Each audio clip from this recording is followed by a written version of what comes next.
Snow. Darkness. 1,000 miles in every direction. Yet a magnificent horizon of stars and brilliant colors illuminate the mountains and endless valley forests beneath, all covered in fresh, untouched powder as far as the eye can see. This is the vast. And although it may seem beautiful, don't be fooled. This deceiving land is brutal, unforgiving, and full of secrets. It's cold, bitter, and relentless. Far too cold for anyone to be wandering out this time of night. Not even a creature stirs, only sleeps. For now. There's never complete silence, though, as the whirring mountain winds in constant flux make this place even colder. The vast is a mysterious place to behold, laden with folklore, great hunting expeditions, treasure to be found, even tales of monsters. But mostly, bleak survival rates the further one might venture out alone. But why would anyone? What would drive someone to brave it? What's truly out there for them? Riches? Glory? Or something else entirely? And what lay beyond the vast? Few, if any, might know, because no one has ever ventured out far enough and lived to tell the tale. And if they claim to, they were at the far end of a pub, in the bottom of a pint. Even navigating these lands is near impossible because of its changing and volatile conditions. An avalanche. It devours its surroundings slowly, powerfully, gaining speed and mass down the rocky slopes. Giant waves of white rip through the trees, shifting the entire landscape unrecognizable from its last. It's an incredible sight to behold, terrifying to be in its way. Finally, a giant crash at the foot of the mountains. The lingering haze floats in the air for minutes until the powder settles, revealing fiery remains of something lodged in the snow. Next to those pieces of debris, a trail of footsteps. A hard-fought trek someone has made up from the canyons below. The tracks are fresh, with a number of various items left behind and scattered about. A rusty canteen, a flint pistol, burned remains of a Bible, and an empty leather satchel. But the tracks soon dead end poetically, with a body, face down in the snow. Still clutched in the cold corpse's hand, a busted compass that duels as a locket. Inside the open locket, we see a faded photo of a beautiful woman. Why are we here? How did we get here? And how did it all go so wrong?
Traveling through, you might miss it. But just south of the vast, and hidden in the bosom of the mountain's crater, lies a withered wooden village that sits frozen in time. A horse and buggy trots through snow past old buildings in the town square. Breathing in the smell of smoke pouring out from stone chimneys and street lanterns is a welcome feeling in the lungs. A comforting reminder that fleeting warmth is always somewhere nearby. Maybe that's why no one ever leaves this place. Or maybe it's not worth the gamble to discover something better. But as cold as it is here, no one really seems to mind. A steady vice seems to keep everyone cozy enough. Two lumberjacks congratulate each other on a job well done as they unload their murderous spree of spruces from the back of a long wagon trailer. A hunter proudly presents the bony crown of a large pointed elk to his fanciful and unimpressed wife, regaling her with the same bloody story she's heard 100 times. She, however, is far more interested in her newly acquired Victorian hat, brimming with a newfound social status. A young couple in love wrapped tightly together laugh as they walk past the local log tavern. An old town drunk, with the few teeth he has left, smiles at the young couple as they pass, delightfully sipping his whiskey and dancing something of a jig before stumbling back into the dimly lit tavern. Inside the tavern, the drunken elderly man plops back down alone on his bar stool and rambles. I've seen many of frightful things, but only one thing ever scared the soul right out of my skin. The Anganger! The entire tavern groans and murmurs as the drunk gets more animated. I saw it once. Looked me dead in the eyes with its one. It pointed at me with a bladed fist, dripping with its last victim's blood, and with a winged face. It screeched to high heaven. I pissed myself right there. And I was so deep out there. It froze before it hit me boots. We've had it all before. I ran faster than my soul could keep up. And that's why I drink. The only thing that keeps me from seeing that monster again in my dreams. The drunk cheers to the entire tavern and downs his drink. He shores up next to a quiet, red-bearded man sitting alone at the bar, who looks a bit gruff and foreboding, but also deep in contemplation, unaffected by the ruckus, and just staring lifelessly at his full glass of whiskey. The drunk brazenly leans in toward the man. I've never seen you here before. North or south? The man doesn't answer. There are three types of men. Men of many words, such as my son. Men of few words, like most this dull lot. And men of no words. You, my friend, are tragically a Northman. You must have grit. But sadly, no sense of humor. Cold does that to you. What are you doing way down here? Passing through. Leaving so soon? This wonderful place? The man again doesn't answer. I see. Joy is not in your blood. You're looking for something more, eh? Well, I hope you find it, Northmen. So be careful on your travels back, especially this time of year. Storms, you know, and worse. Worse. It's still out there, you know. The Yen Yangs. Waiting for some poor fool to stumble out too far. Lose his way. And before you know it, well, believe me, there are worse things than death. The drunk cackles and hiccups. The man gets up and leaves. The drunk watches him go, then eyes the full glass of whiskey left behind as his sneaky fingers slide it over to his side of the bar. God bless you, son. Cheers to your good fortune. He downs the full glass. Early the next morning.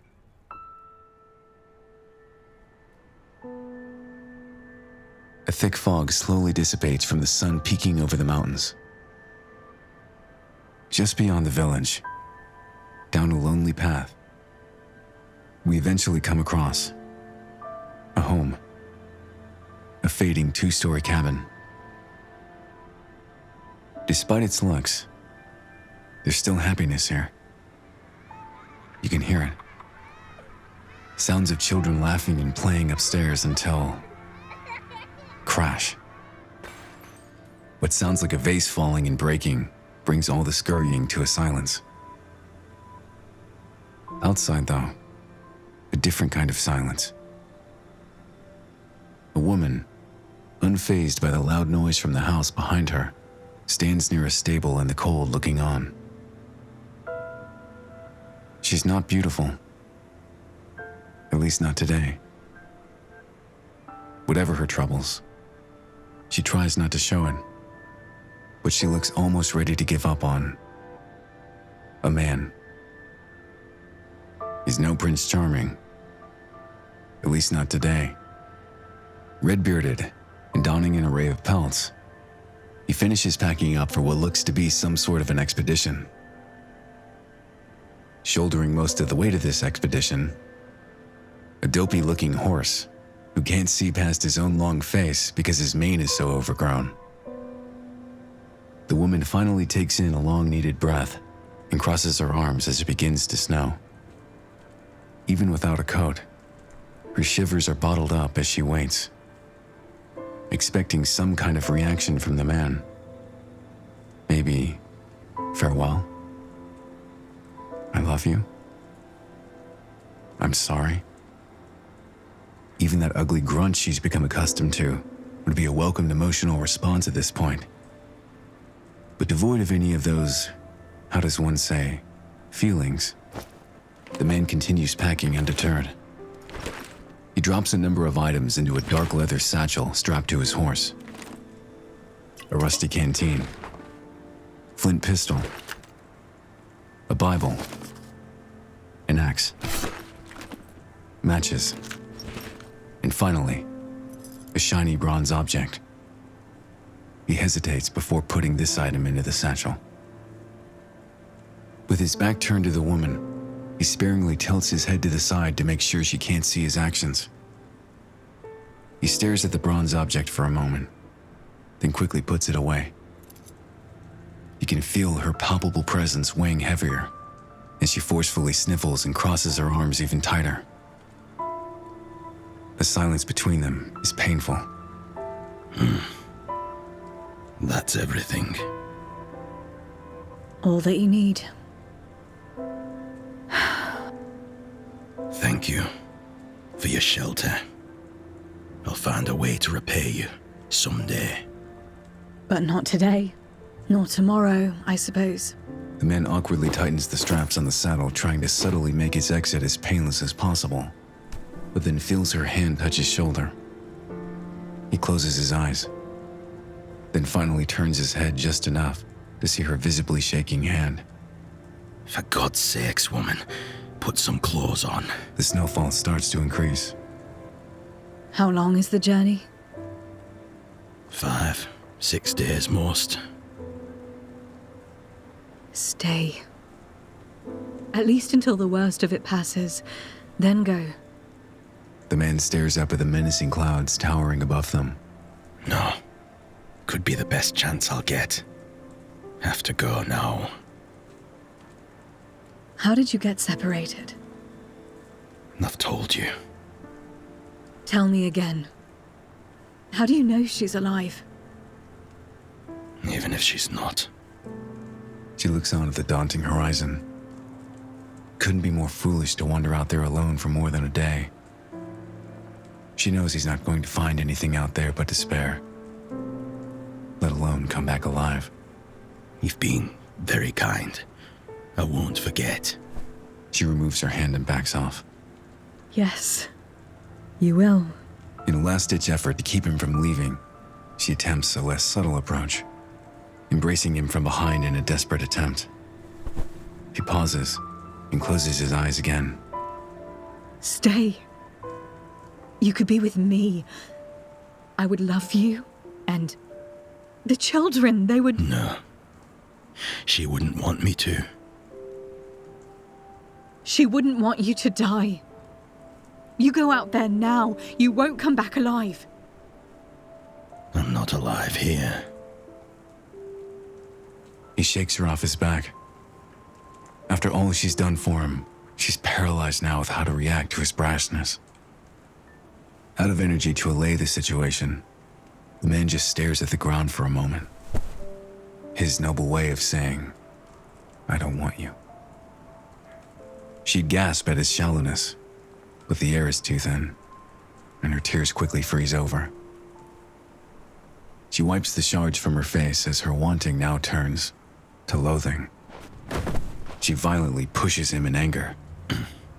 Lord knows I've tried everything. You want to die. I won't stop you anymore. The man is shocked at her Jekyll and Hyde moment as she finally has his attention. But now it's her that's leaving, and him wanting to stop her. But as brave as he may be, he lacks the stones now. Slowly walking back towards the house and shaking her head, she knew the outcome before she even tried. She's always right, but just once would love to be proven wrong. It's never stopped her from trying, though, quickly finding disappointment time and time again. And this time, for some odd reason, is never different from the last time. The man can't find a good reason to look back. It'll only make the situation worse. Especially when the children that have been hiding out emerge at the porch. The woman stops them dead in their tracks. Back in the house. She immediately picks up a large axe from a stump and begins chopping firewood from a willow tree. The man decides he better waste no more time before she turns the blade on him. But he hesitates. The devil on his shoulder comforts him. It's true. There is comfort here. He could stay. He could have a life here with this woman and her children. Maybe even a good one. There's no need to venture out and die for a lost cause. After all, he's loved here. Needed here. And who could blame her? She had lost her husband years ago to the vast. A lonely widow wanting a man in her life again. The fantasy churns through his mind, but he stops himself. What a monster I would be, he thinks. An unforgivable sin to abandon the one he cares about most, despite all odds. No. He'd rather risk it all than settle for second best. He takes a big dry gulp of mountain air. Pressing his head against his now only friend, he mutters, Well, you still like me, right? Thanks, Arthur. You're the best friend one could ask for, and the only one I'll have out there. The man coils up a rope as the final item to pack. But Arthur snatches it with his mouth, and the two begin an awkward tug of war. Hey, let go. Arthur. They go back and forth for a bit until Arthur finally releases the rope as the man muscles it away. He brushes the accumulating snow from the horse's face, then tries to comb over the ridiculous long mane out of the horse's eyes. But it just falls right back down and blinds him once again. Aren't we a pair? Ready, friend? Arthur doesn't respond. The man looks out toward the vast and takes one last deep and nervous breath as he whispers, I am the calm. The vast. A gargantuan winter wasteland. Forests, valleys, and mountainous territories, all buried in the endless shifting drifts. Nothing ever stays the same or is familiar to those who travel here. Many cartographers have tried to interpret, but no map reads true. It's seen by most as a scary place, but today is unique. The snow has stopped falling, the sky is clear, and the sun is shining bright. It's as if God himself is already smiling upon this journey. The man trots through snow aboard his dopey nodding horse as they stride towards chivalrous rewards. The man looks out toward the horizon with hope as he embraces the sun's warm rays on his face. He cracks a tight-lipped smile that underneath his serious facade screams, freedom. Letting go and leaving all his troubles, doubts, and everything and everyone behind never felt so good. He's most happy out here, in solace and silence, starting over, a brand new journey, free of distractions and temptations from the village, now far behind him. Things here are clear, focused, because every move, every decision has great consequences. Out here, he has purpose, clear and simple goal to accomplish, and he'll win the battle at all costs. His wit and his blade sharp, his stomach and his gunpowder filled to the brim, his boots and his trusty sidekick ready to trek uncharted territory. A true sojourner. 'Tis the beginning of another grand adventure. What do you think, Arthur? Should we cut across Ace's ravine? Or maybe we be bold and scale Perish Point? Yea or nay? Nay it is. Alright, fine, we'll be diligent. But we're in for it this time. I need you to look after me. You know how I can get.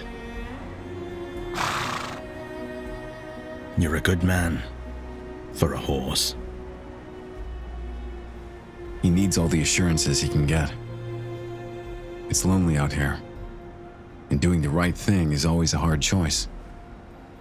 Luckily, he loves making the hard choice. Nevertheless, he glances up toward heaven to ask for his blessing and receive his divine anointing. Help me find her, at any cost. Thank you, Lord. He smiles again, but quickly catches himself in a tempestuous feeling and forcefully retreats. He mustn't allow fleeting emotions of happiness or contentment to skewer his mission. These are nothing but distractions that will dull the senses. Slow is the scent of victory. Time is of the essence. He must remain steadfast and true. He must go through hell. He must endure pain, venture beyond trials and tribulations, remain determined, yet sad.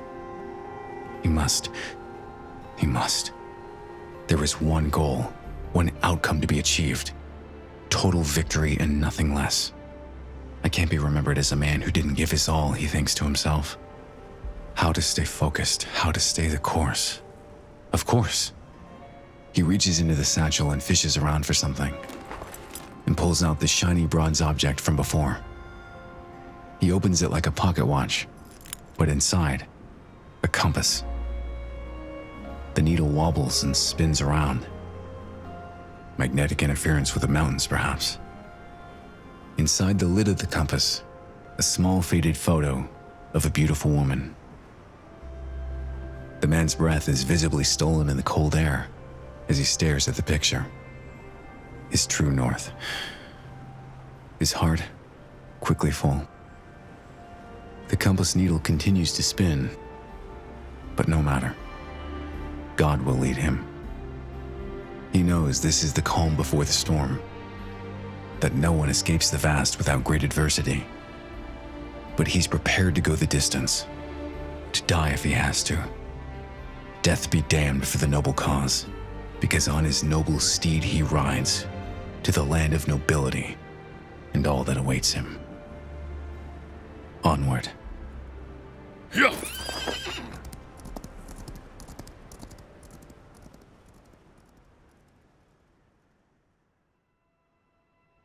Despite its infamous reputation, sometimes the vast can be the most beautiful place on earth. Today is that day. A perfect harmony of nature reigns here. and with the sun shining bright, the rivers flow. There's emerald green in the trees,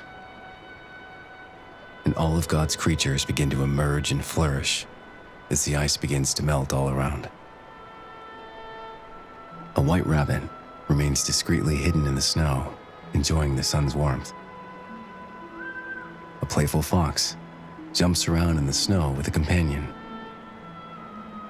A stern moose stands near a stream chewing dry leaves. An adorable beaver cheerfully builds his lodge. A man shoots adorable beaver with a flint pistol. The man in the distance lowers his gun and dismounts Arthur. He looks around to see if anyone noticed his marksmanship, but it's just Arthur. Damn. Good shot. Later. The sun begins to shy away. The clouds and the cold can no longer abstain. But the path remains clear enough for now to travel. The man shakes his iced canteen and drinks what's barely left that's still unfrozen. He takes a brief look back at the village now far behind him. Ahead of him, however, the view seems to only have gotten wider and more intimidating. Things are getting more real by the minute, and nothing out there looks remotely friendly to lone travelers. Striding toward the base of the massive mountains makes them grow even taller, and they cast a large shadow.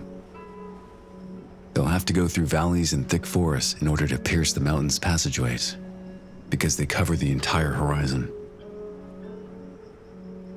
The sky turns purple. It's already getting dark. Winter never relents in this place, and the light doesn't last for long. The temperature is dropping. Time to find a place to camp for the night. A campfire crackles. The smell of smoke and gamey food. On the menu this evening, the effervescent and lightly fishy beaver tail. The man garnishes the rodent tail with a bit of gunpowder. It quickly sparks and curls the meat as it sizzles to absolute perfection. A hero's appetizer for bigger game to come higher up in the mountains. He fantasizes about what he might just kill next as he savors his meal and licks his fingers clean. With a bed of pelts, the man lies down for the night. He ritually pulls out his Bible and begins reading. Where did we leave off? Ah, yes.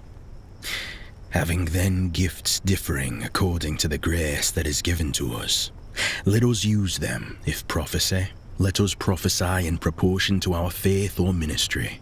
Let us use it in our ministering. He who teaches in teaching, he who exhorts in exhortation, he who gives with liberality, he who leads with diligence, he who shows mercy with cheerfulness. We all have different gifts, Arthur. Your gift is loyalty, my good friend, and I thank you for it. I might wander off a cliff if not for you. Do you know what my gift is? Obstinance. Now, some may find that strange, or have a moral repugnance for it, but I think it's truly a virtue. I won't give up, even if I'm wrong. It's what I believe. Because we can't know everything now, can we? We have to take the risk. It's where we put our faith. Isn't there something poetic about that? The fire begins to fade. He throws on the few remaining logs. A plume of smoke rises.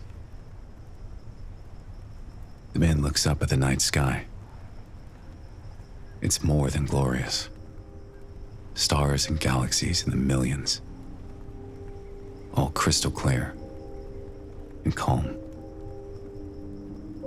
All you have to do is reach out to the heavens with your fingertips and swirl them about. A perfect day one. The man closes his Bible and grips it hard. He quietly closes his eyes and mouths his prayer to the Almighty. then finally lays down to sleep. He's humble. His heart is in the right place, and nothing will deter him. Nothing. A strange and awful noise interrupts the calm night. The man's eyes briefly open before shutting again. Eyes open again. This time he sits up. He squints and scans the area with what little remaining light the fire gives. He looks at Arthur, who looks back at him. What is that?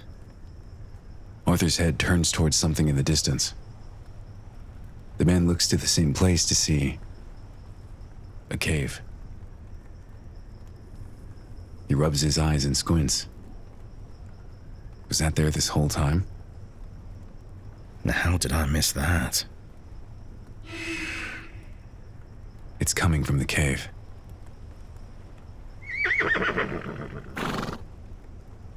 The man grabs one of the last remaining roasting logs and stirs the fire. He looks up at Arthur. Should we investigate? Arthur neighs in rebuke.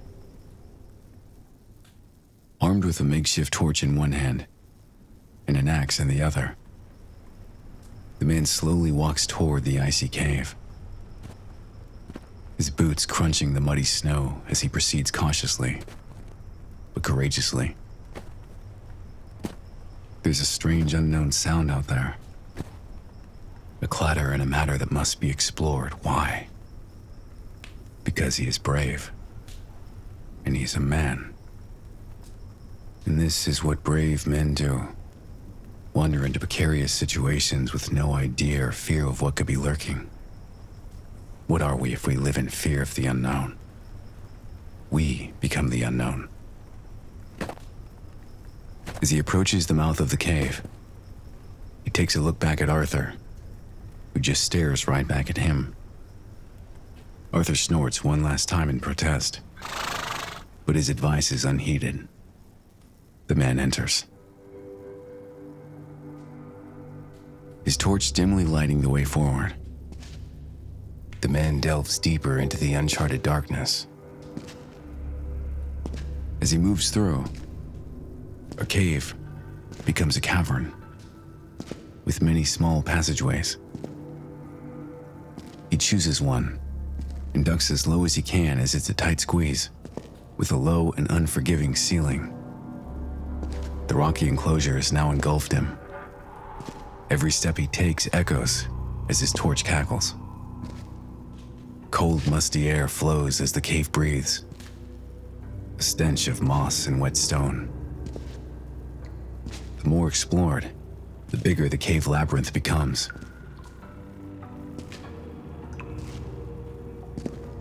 Dripping from the stalactites above, and a large body of water streaming somewhere deep beneath. The torch is burning faster than expected. But as the cavern expands, the man grows more curious and pays no mind to the dangers. It's pure adventure now. No risk, no reward, he's always thought. What is life without it? Some stale and fragile existence that becomes a prison of the mind. Boldness has taken him this far. Now it will take him further. Deeper into the earth where hidden treasures surely await. Gold veins, perhaps. Ancient artifacts worth a fortune. Come to think of it, a reunion with his wife would be greatly enriched even more with full pockets in tow. All things considered, what does he actually have to offer when he finally finds her? The man stops dead in his tracks at the sound, now very close by. He slowly maneuvers around another tight and rocky corner. The torch singes his beard. He flinches and drops it, creating total darkness in his immediate surroundings. Quickly brushing it off, he reaches down for his only source of light. As he picks it up, a large silhouette of something hanging above.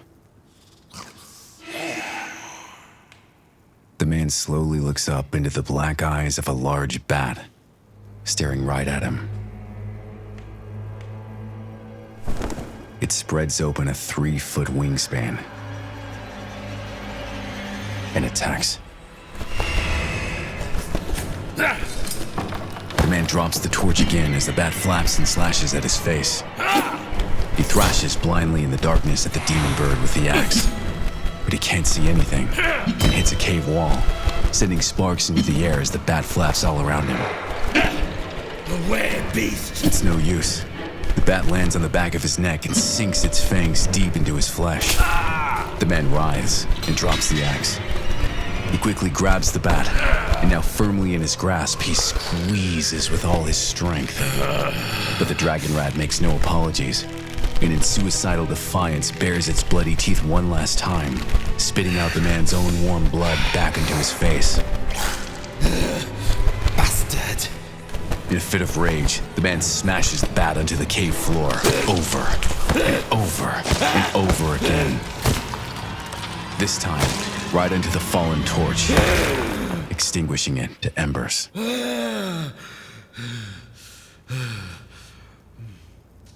Deceased lies the beast as the light fades.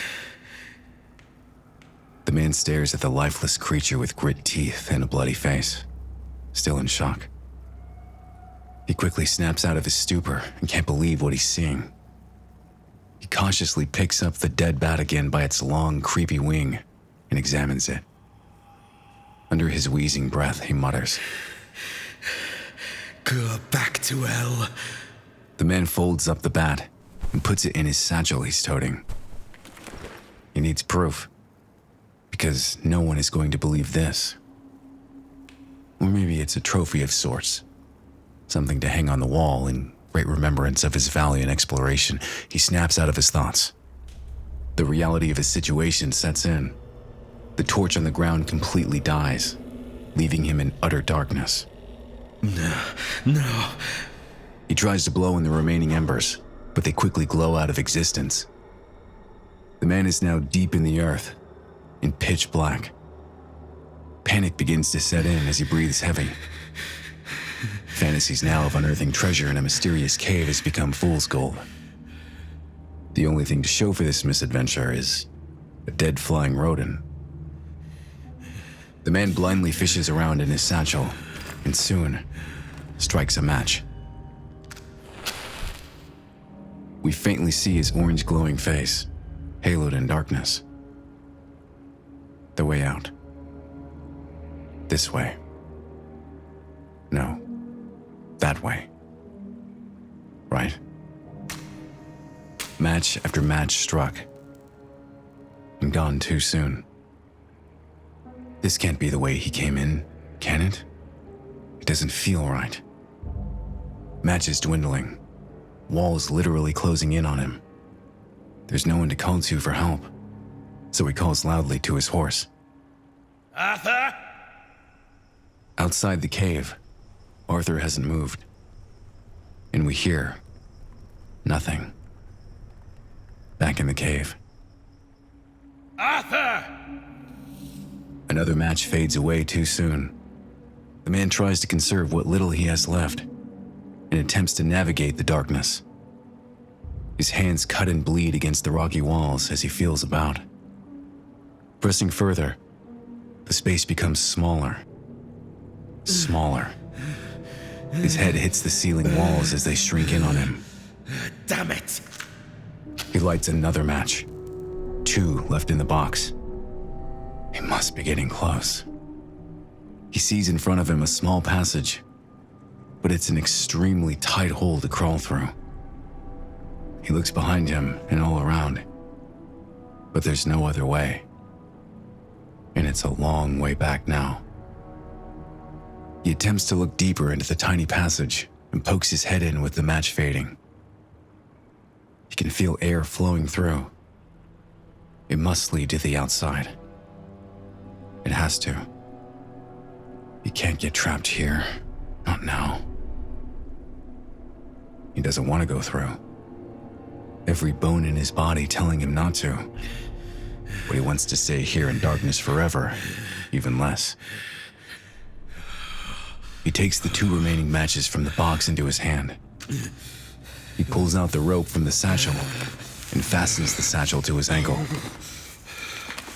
Then, on his hands and knees, he crawls into the hole. At first, he moves freely and quickly through the hole. But it begins to get even smaller. He could still turn back now and probably find another way, even in total darkness. But he can feel air flowing even more now, the further he shuffles forward. The ceiling becomes so low. He'll have to turn his head sideways to continue further, and won't be able to move it back anytime soon. It looks like there might be an opening further up ahead, but he can't be sure.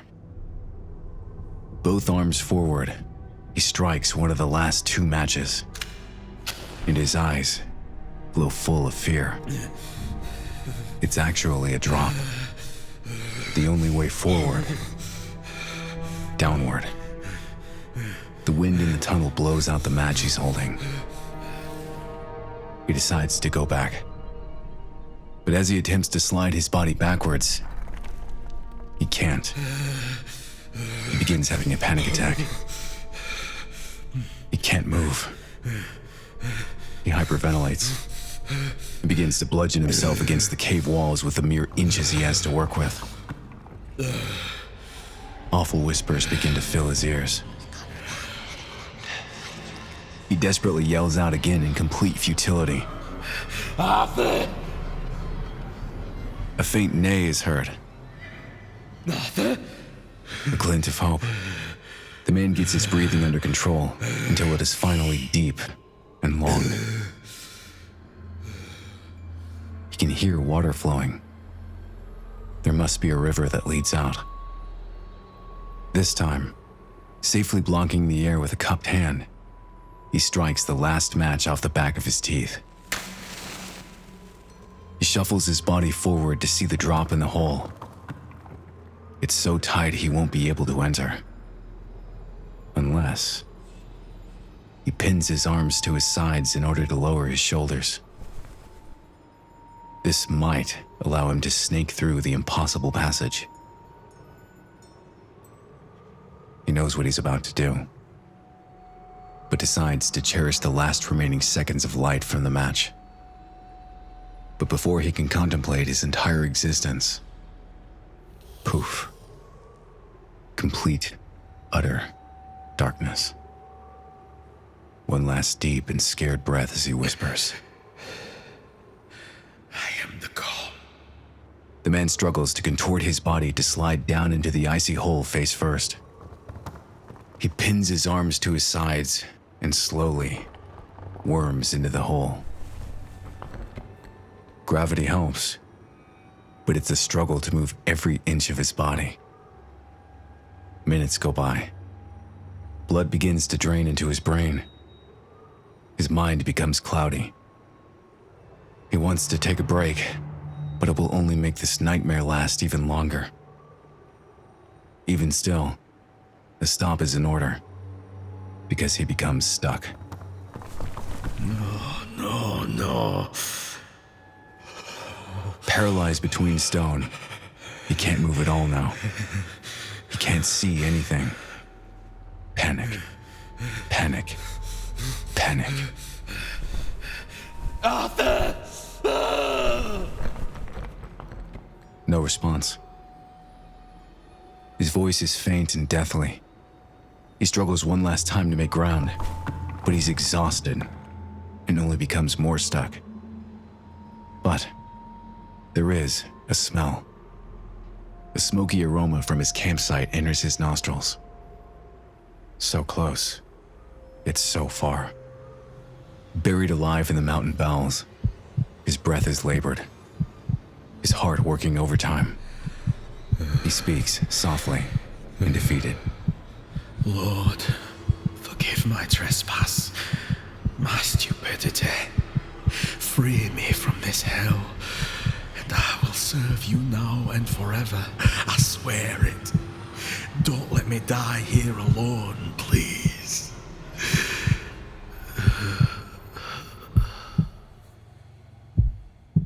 6 hours later. Outside, the dawn comes.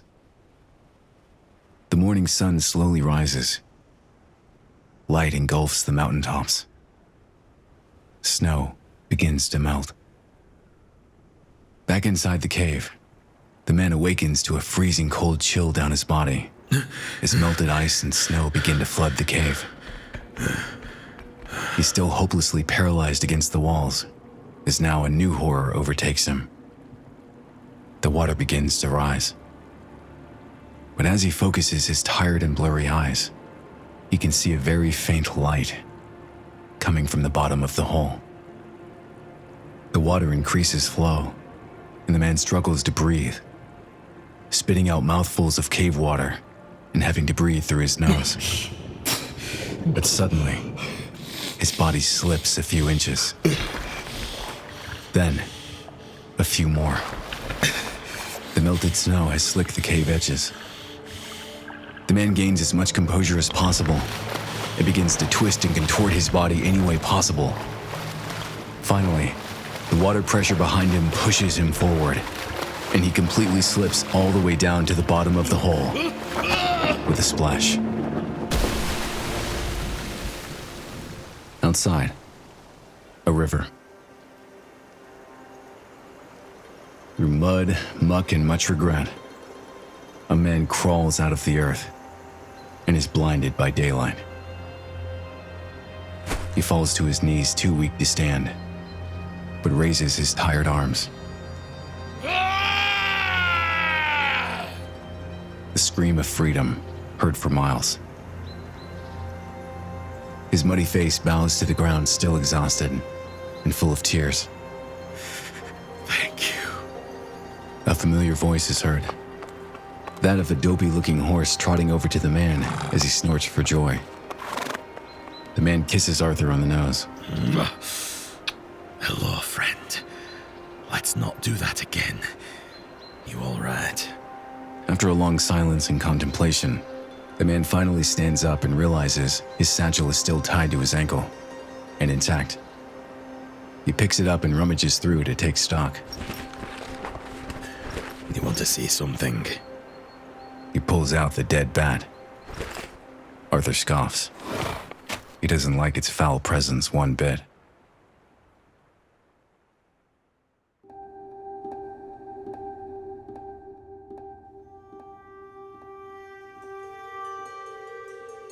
After a night in the bowels of hell, does one continue on or falter at the first sign of trouble? He hadn't felt a real fear of death in a long time. In retrospect, it's invigorating. Be it God's grace or dumb luck, he feels more alive than ever. With a humbled yet emboldened spirit, the man forges ahead, deeper into the vast, now baptized by the earth. Can I tell you a secret, Arthur? Swear you won't tell anyone. I've been cautious most of my life. Had a healthy fear of many things. It served me well, but it hasn't brought me any deep satisfaction. In fact, it's bothered me deeply over the years. I think that's why I felt the need to do things. Things that I would never do nor don't fully understand. Finding order through chaos. It's backwards, you know. Later, the mountains ahead grow taller by the minute. Their looming presence makes one feel not just small and alone, but weak, stranded. Always on the knife's edge of survival, or being taken by the Earth's disdain for unprepared foreigners. This journey isn't just punishing to the flesh, but to the mind, the soul. Losing your life out here may not actually be the worst thing one could lose, but there's still plenty of poor lost souls scattered about that didn't make it. Whoa. The man dismounts and observes a frozen corpse. He pities the dead and stoops down closer to inspect. Sorry, my friend. There's no skeletons out here. All who fall remain frozen in time, in their worst moments. Perfectly preserved, grim, and hopeless faces. And their fate wasn't quick, but eventually succumbed. Begrudgingly accepted. You see, it's never one terrible decision that ends you, but a series of questionable ones that devour you alive. Death by 1,000 cuts, patterns and pitfalls. The man tries to scavenge for anything useful, but the body went out of this world with nothing left to offer. He stops searching and instead tries to bury him in the loose snow. But as he does, he notices something clutched in a withered fist. Attempting to pry the morbid fingers loose with his own proves to be a challenge. The man pulls out his axe and digs into the deathly grip once again. A couple fingers snap off the hand, just enough to jostle out. It's a map. He studies it for a bit, and then reaches into his satchel and compares it to his own sketches on the back of his Bible pages. There are some similarities as far as the landscape goes, but one distinct marking grabs his attention. A large X in one of the more obscure territories. Not sure of what to make of it, he roughly sketches the same X with a question mark on his own map to make a copy. What were you searching for? As he begins to fold the map back up, he notices something on the other side. A drawing. The drawing is crude. Terrifying scribbles obsessively drawn of something. A creature. He keeps the corpse's map and tucks it away in his boot. Later. Riding along, light begins having a hard time piercing through the growing thickness of the forest trees above.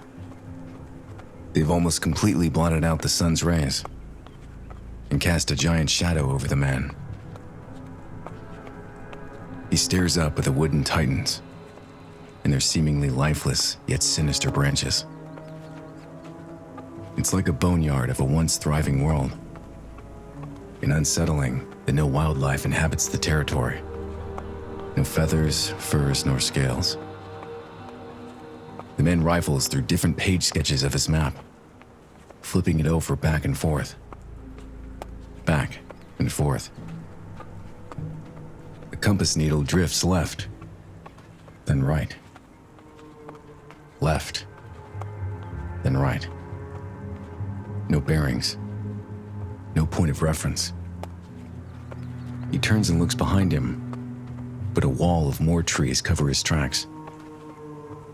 Trees, trees, and more trees. The only thing he sees. Feeling uneasy, he circles the horse around once. Twice. Thrice.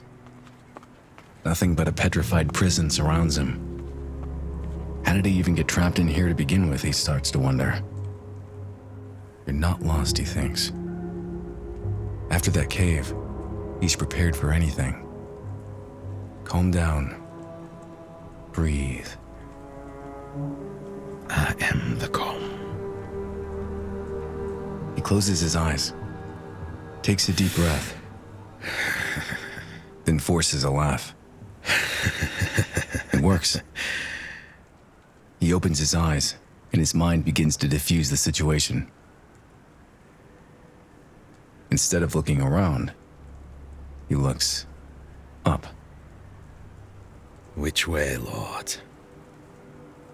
Minutes later, Arthur is now alone, tied to a thick tree.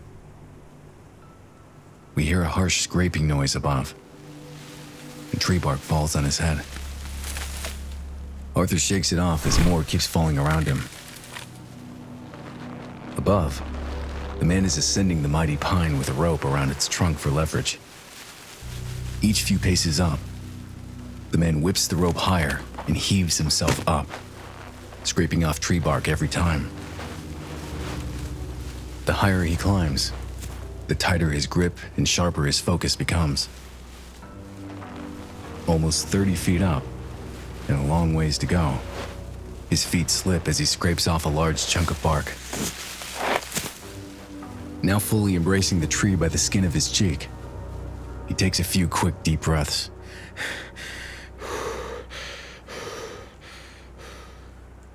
Out of the corner of his eye, he glances down. Being afraid of heights certainly isn't making this any easier. But he steadies himself, reaffirms the rope, and presses onward. Upward. Meanwhile, down below, Arthur waits patiently, dodging the trunk shavings as they continue to fall around him. It's now quiet. Eerily quiet. As it begins to lightly snow. Arthur turns his head and looks out into the empty woods and stares at something. In the reflection of his glassy eye, we see a brief blur of movement in the distance. Arthur continues to stare, now stiff and lifeless as the tree he's tied to. Something's out there. Up above, the man has finally reached the top. But he's having a hard time gaining his footing on the best gangly branch to rest. He reassures himself he can manage now without the rope, and carefully stows it into his satchel hanging on his back. Come on. One more push. He lunges at a larger branch nearby and catches it, but his footing slips.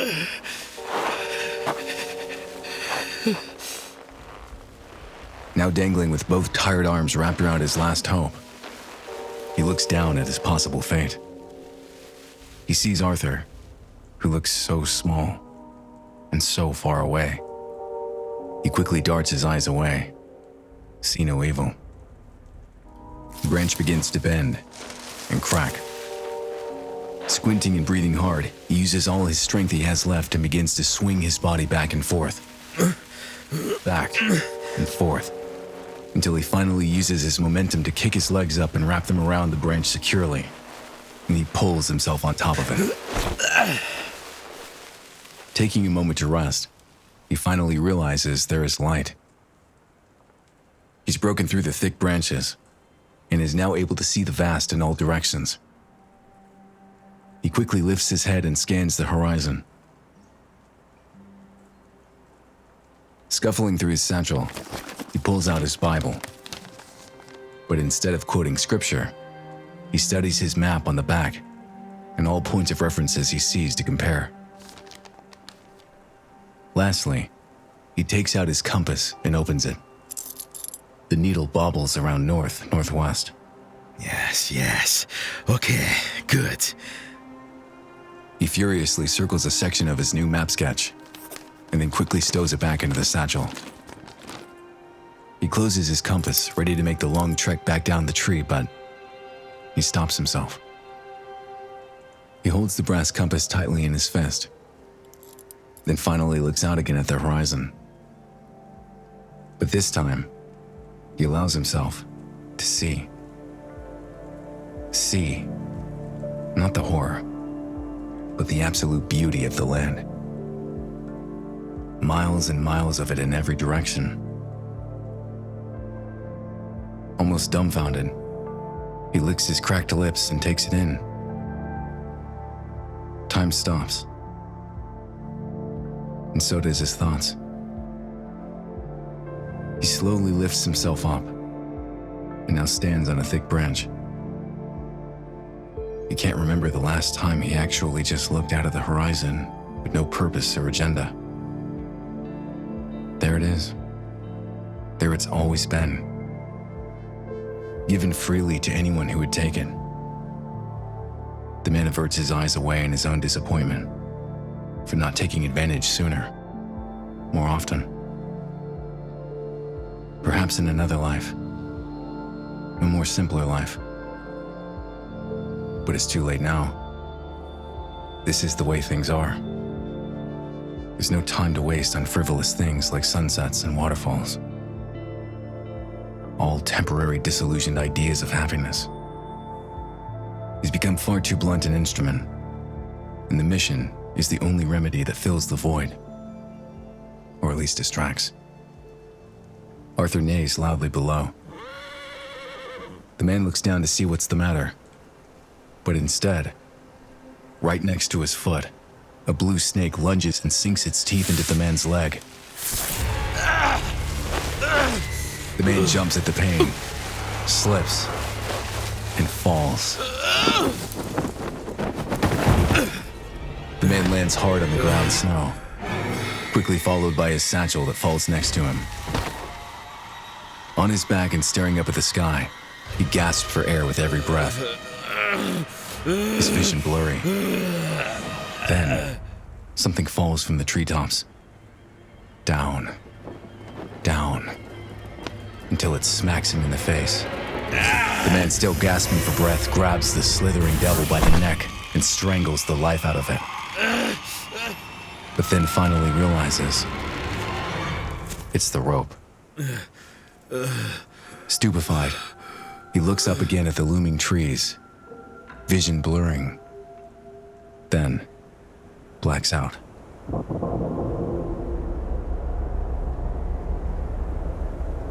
A hellish frozen wasteland. The man walks alone through a deadly blizzard. The gale-force wind and battering snow doesn't seem to faze him. He stumbles on something. He looks down at the frozen corpse from before, tilts his head down, and scoffs. Look at you. How could you possibly end up here like this with nothing? Nothing to show for your works. Woefully unprepared, not even close to your goal. Whatever it was. A heavy gust of wind blows snow off the corpse's arm, revealing its withered, bony finger pointing to something. The man averts his eyes in the same direction and sees on the mountaintop in the distance an X. No, not an X, but a cross. The cross ignites on fire. The glow of the flames are seen in the sojourner's eyes as they grow larger, larger. Suddenly, his leg is grabbed by the corpse, who turns over and reveals his face. It's his face, and it speaks. Wormwood. The nightmare abruptly ends. The man, still half buried in the snow, coughs for air. He groans as he tries to pick himself up, but a long familiar face is a welcome sight. Hey, pal. Guess I'm not dead. Well, let's check the damage. The man lifts his head up and brushes off the snow from his head. Everything seems all right until... Damn. the leg. There's a searing pain within as he tries to stand. He ganders at the rope still next to him, then up at the trees once more. He goes to check the leg where it hurts. There's dried blood all around. Pulling up his trousers to check the wound, he stops. He doesn't believe it. Moreover, doesn't want to believe it. He scoffs at the notion. He reassures himself it was just his imagination. Don't believe it. Don't give life to it. Speak no evil. The man eventually rises to his feet. In pain, but at least intact. He gathers himself and then his satchel of items from the ground. Scanning the area once more, he pulls out the sketching of the map on his Bible along with his compass. The compass needle is back to wobbling more than normal, but at least it's not broken from the fall. Well, at least I know where we are now. Let's see if we can get out of here in one piece. He slowly mounts back onto his horse with his good leg. That way. Wait, no. Yes, this way. Arthur shoves onward, into more trees.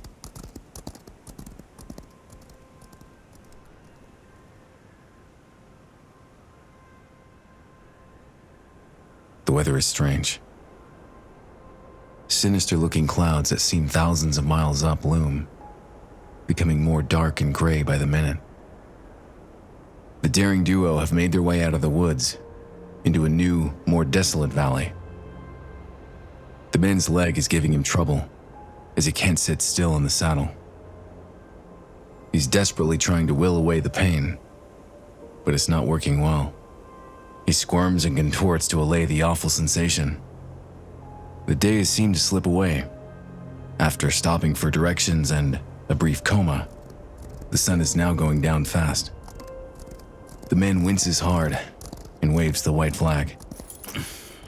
Okay. Let's stop here. Later, another makeshift camp. The fire cackles as another log is thrown on. The man lets out a painful sigh as he leans back from the flames. Beyond the orange, it's pitch black out. Unusual for these parts. No moon, no stars giving light tonight. It's also uncomfortably quiet out. Yet through the blackness of the trees, there is a certain noise. A clacking that comes and goes. Branches breaking. Stones falling down the mountain. Whatever it is, it's faint, but continuous. The man pays no attention as his mind is preoccupied. Hear no evil. He intently tries to read his Bible, but can't stop glancing at his leg. Arthur, however, is completely silent and bears a look of terror. He's tied around a tree, staring out into the black and hearing everything. The noises continue, and he darts his head back and forth each time to where it's coming from. But it's all around them.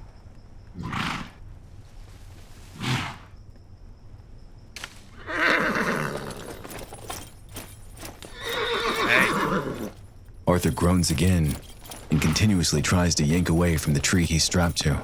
Calm down. Relax. Arthur briefly subsides and sits down on the ground, fidgeting.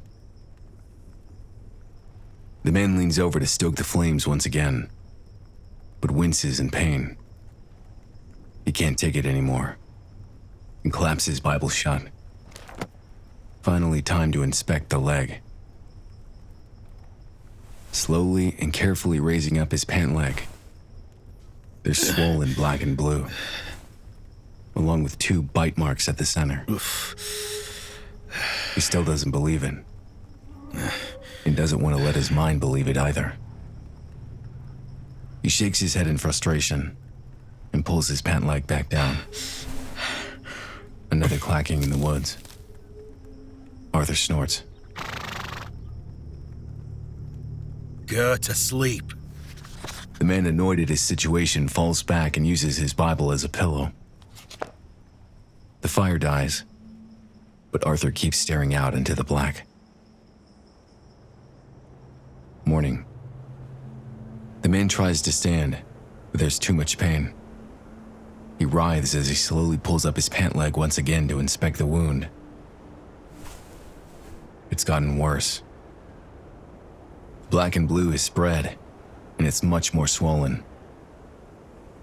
He brushes his fingers against it, and it's searing pain. Time to call a doctor. He reaches for his satchel and pulls out the axe. A swift nick to bleed out the poison should do.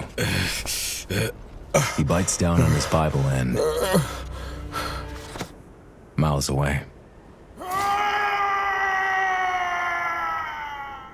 Later, blood drips in the snow, leaving a trail. Arthur strides through thickening snow. The man is passed out and hunched over the saddle, almost lifeless. Hands off the reins and by his sides. He's bleeding from the leg through a makeshift bandage. Again, it's quiet out. But the same noises from last night are heard. Small stones tumble down the cliffs above. Shadows and blurs in the nearby hills. They're being stalked by something. Arthur stops and looks about. He's afraid, but too afraid to stop moving. He trots on as the man continues to sleep and bleed. Something darts behind Arthur, in and out of the woods again. Arthur squeals and takes off running. The man finally awakens and holds on for dear life. Hey, whoa! What's the matter? Arthur continues to sprint forward until... Look out! Whoa! He yanks the reins back as hard as he can, and Arthur brakes to a stop just before... a large frozen lake, with no clear way around it. Damn! He's getting anxious. Time is ever more of the essence to reach his destination. The man checks his compass, but when he looks up, his eyes don't avert anywhere but directly forward. They need to get across. He slowly dismounts onto his good leg, and then even more slowly, tests out his other. He puts a little weight on it and... not bad. Not bad at all, actually. He stands evenly and is surprised. No pain. Dr. Man did good. Or maybe it's just cold enough to have lost feeling at this point. He cleans the blood and reaffirms his bandage. Stowing his satchel on Arthur for safekeeping, he pulls out only the rope and the axe and begins tying them together. Only one way to find out. The man steps out into the ice. A few steps out, everything seems fine. The ice is solid. He ventures out further. With his good leg, he starts stomping the ice, testing its durability. The ice is thick and unrelenting, but the man isn't convinced. He ventures out further. Arthur loyally waits in the distance at the frozen shore, but keeps nervously looking behind himself.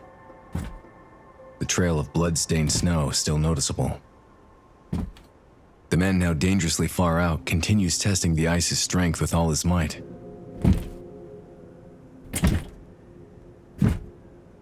Still not good enough. It's not just him that needs to cross. It's Arthur, too.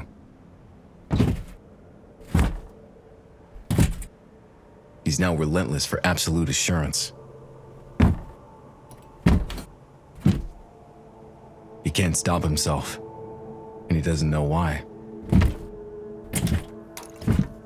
Finally, he stops as he notices something under the ice. It's a fox, frozen stiff. He leans down and stares at the oddity for a moment, then taps the ice with the axe near the fox's head. Fool. He shakes his head and stands up. Now finally satisfied with the ice's thickness, he turns back toward Arthur and calls out. We should be fine. The ice cracks, and he plunges into the freezing cold water.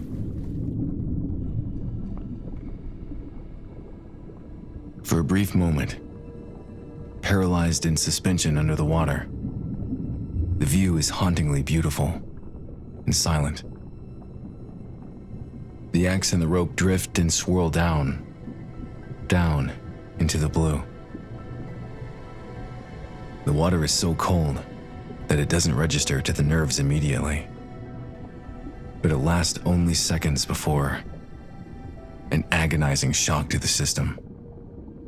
The pain hits all at once, He thrusts his limbs as hard and as fast as he can to surface, but he has to open his eyes to see. And when he does, they glaze over cloudy and numb. He looks all over, but there's nothing.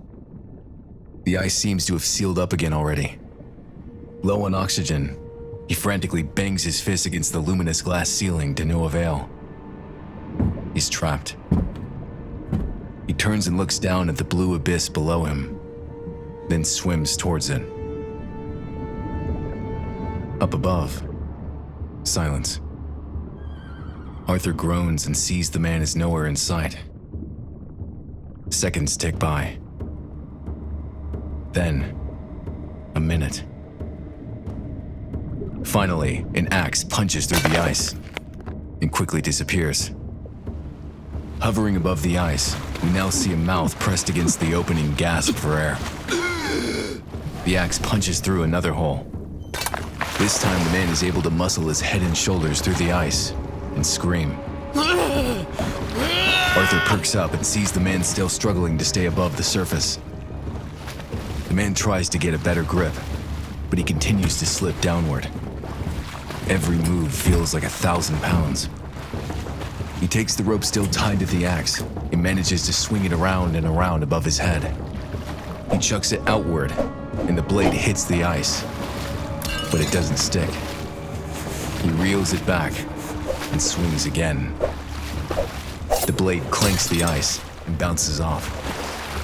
He's losing feeling all over. Once more, he pulls in the rope and gives it all the might he has left, and swings the axe high into the air. The axe plummets to the ground and sticks deep into the ice. The rope tightens and holds. The man takes grip and tries to heave himself out of the water, but it's like being pulled back down by quicksand. He slowly slips back into the icy water. With one last war cry, he grips with all his might and pulls as hard as he can until the rope detaches from the axe, and he quickly slides back towards the man as he plunges back into the water until snatch. Arthur, now out on the frozen lake, holds the rope end with his teeth. The man feels the tug and is pulled inches back out of the water. He lifts his head to see Arthur pulling. Yes! Yes, go, boy! Pull! Pull! Arthur's back hooves dig into the ice, and it begins to crack with each move. But he drags the man out of the ice. Yes. Oh, good boy. The man is shivering, waiting for his body to return some function. All of a sudden, Arthur takes off past him further across the lake. Whoa! Hey! Don't go out there! He watches Arthur chaotically slip and slide across the entire lake to the other side. When he looks back, he sees wolves. Large, black, and a bit starved. They stare at the man and make no movement.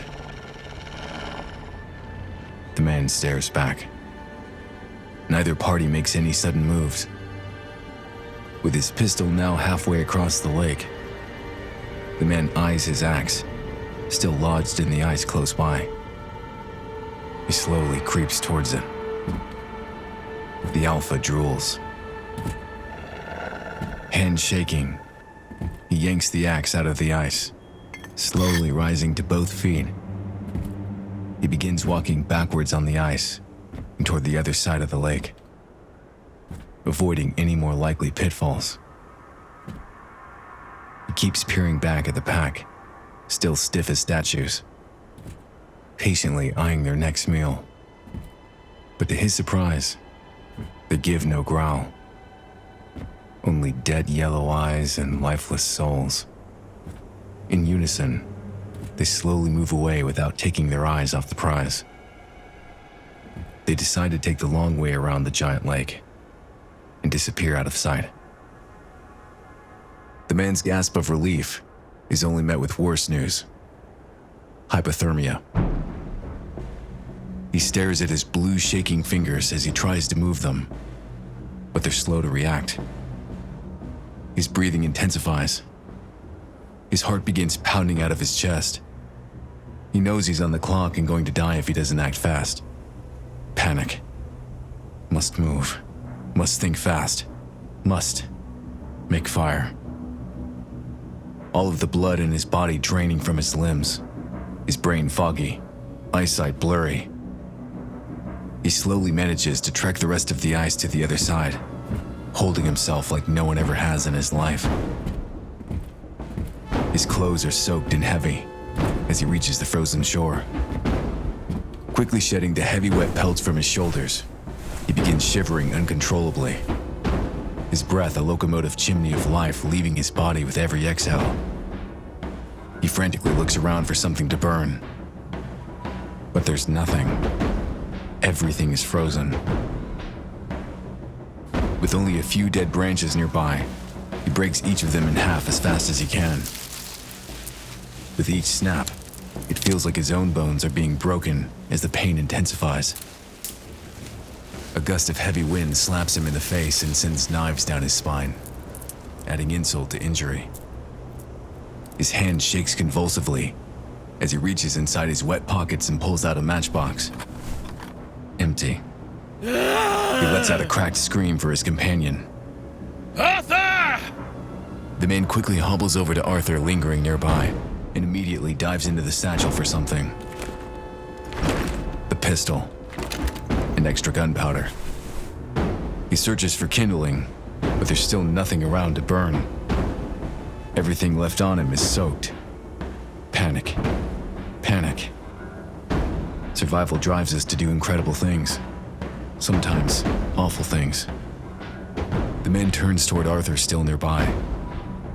In an almost drunken stupor, the man makes his way to his horse, a desperation in his eyes. When he finally reaches him, he wields the axe. Arthur startles away a few feet as he feels the soaking wet cold emanating. The man quickly chases him down and grabs his face. I'm sorry. I'm sorry. The man rears back and slices the overgrown mane on Arthur's face, over and over until he has a giant handful of hair. Seconds later, a small, pathetic tower of twigs, possibly the last monument to his life, is filled to the brim with horsehair. He shoves the pistol deep into the hair and pulls the trigger. A small explosion of sparks. And then, black smoke. An ember catches. Please, please.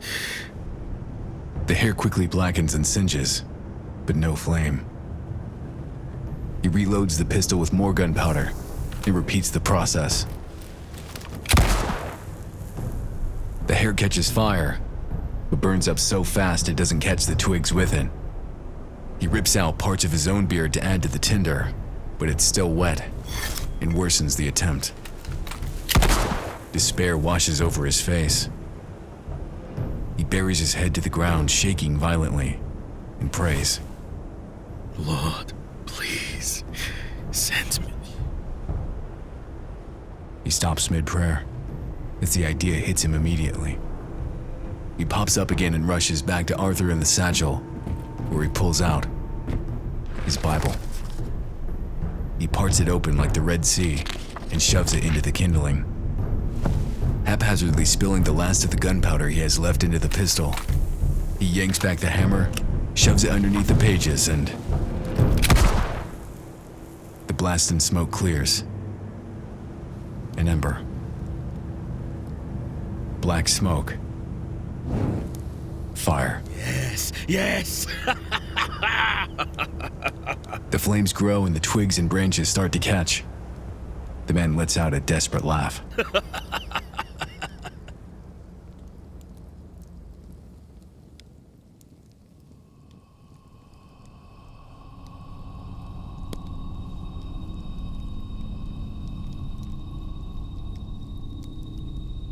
A full moon. Wolves howl in the distance. orange glow dances and illuminates the salvaged remains of a charred Bible nearby. What's left among the leather-bound pages slowly disintegrates with every gust of wind. Clothes sway on branches. The man stands shivering and naked in front of a large, consuming fire.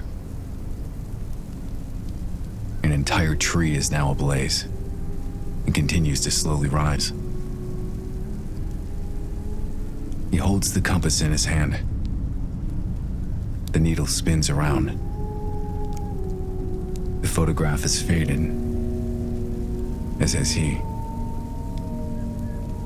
There's a soulless demeanor to his face, a frightening gaze in his eyes as he stares through the raining embers, muttering nonsense.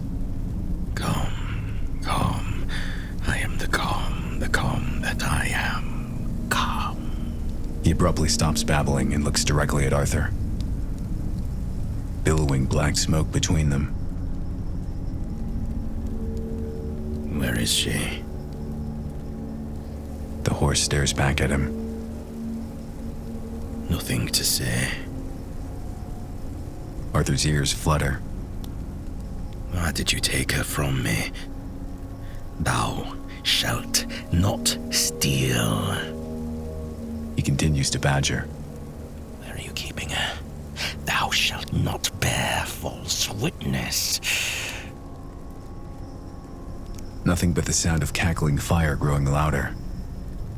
Why won't you speak? I know what you're thinking. You think I'm mad, don't you? Speak it. Tell me how mad I am. Tell me I'm lost, that I'll never find her. The man becomes indignant. Speak, damn you! Where is she?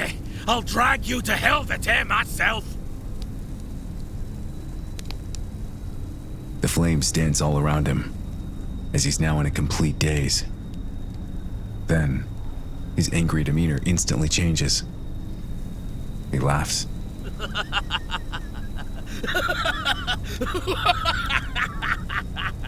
A forced laugh that soon becomes maniacal, and heard far and wide as he shouts at the forest trees high above.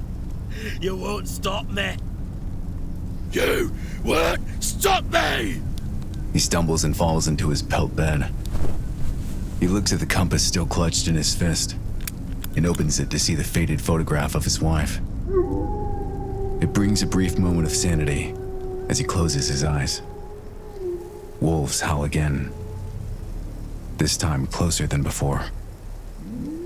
He clenches his eyes tighter. A large shadow crosses over the man's face.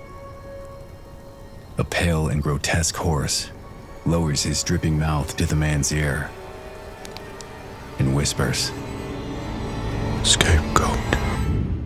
Home is behind, the world ahead, and there are many paths to tread, through shadow to the edge of night, until the stars are all alight.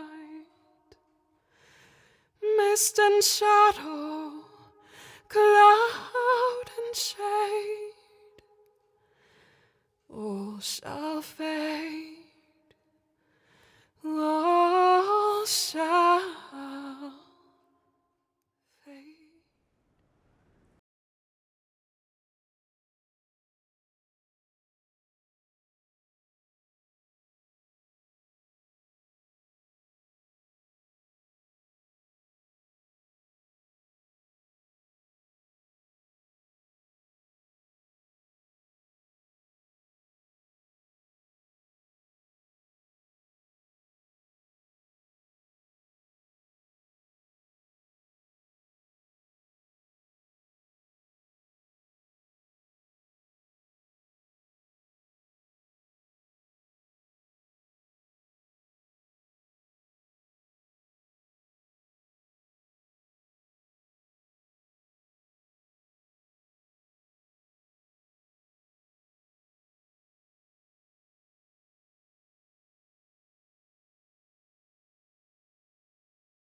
man kicks awake.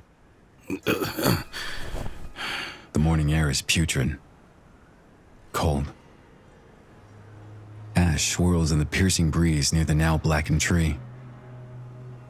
The man takes stock of what's left of his supplies in the satchel. It's getting dire, as the food is all but gone. He finds the bat still stuffed deep inside, and it startles him. He forgot he kept it.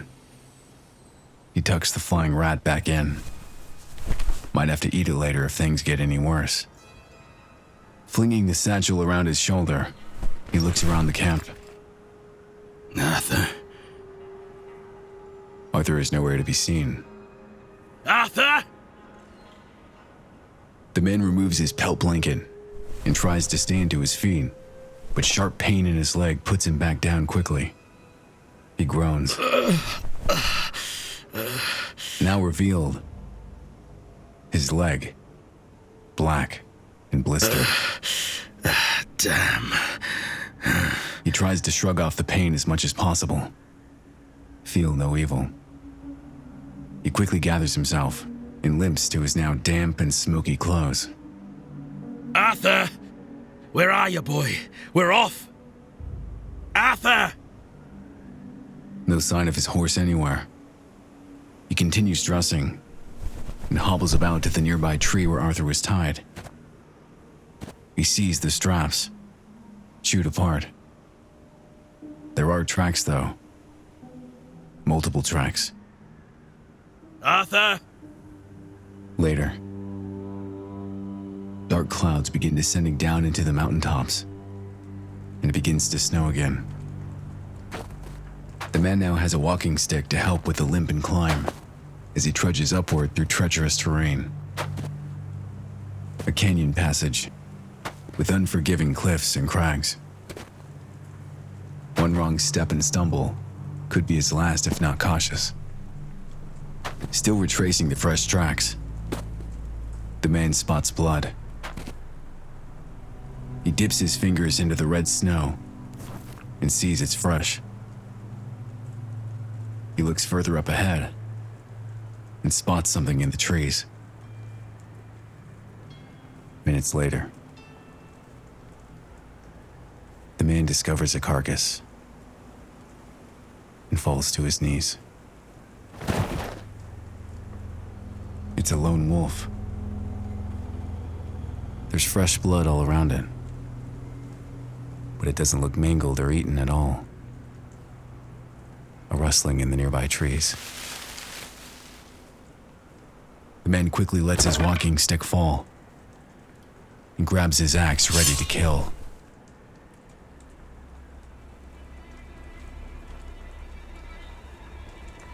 But instead he sees Arthur, torn apart and partially devoured, as he clumsily clops toward the man, whimpering heavily and bleeding all over. Oh, God, no. He lowers his axe in despair. Arthur stops and whinnies loudly. Then, a petrifying snarl. The man slowly looks over, and a second wolf, alive and hungry, is growling with blood dripping from its fangs. But before he can react, a third wolf lunges atop a boulder at the man, gnashing at his face. The man narrowly dodges the attack and slashes it across the face with the axe, cutting off its ear. It howls loudly, while the other wolf jumps and bites his arm, causing him to drop the axe. The man shakes its teeth off, and it tears his flesh wide open. He fishes in the snow for the axe, as both wolves quickly encircle him and coil up to pounce again. He can't find it, and jumps out of the way as they narrowly snap and scratch at his back, tearing more flesh.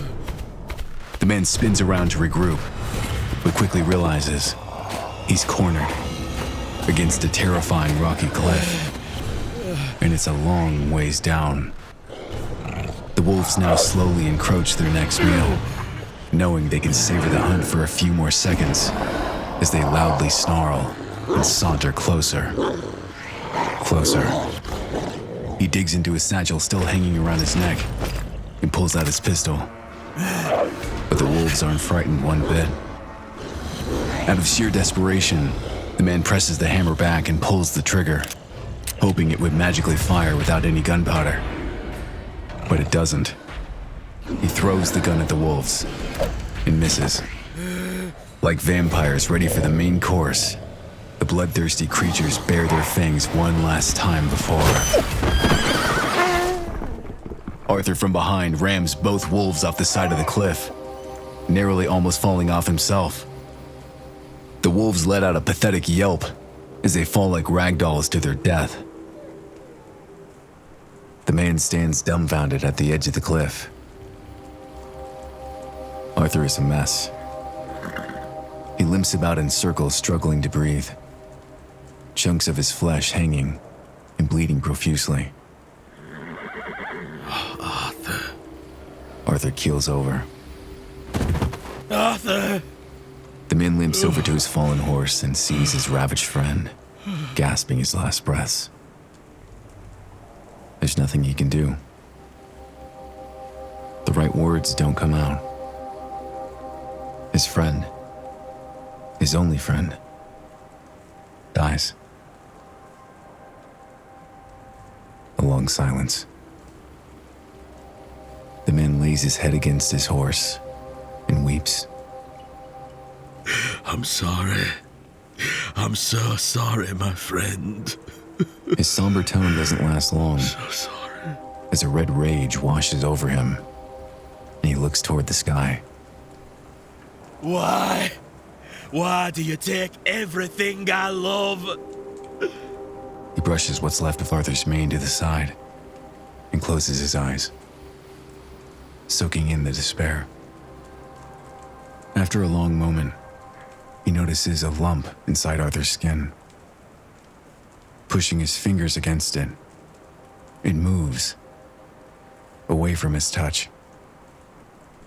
Confused, he maneuvers it toward an open wound, and what crawls out, a translucent scorpion, and it stings deep into his hand.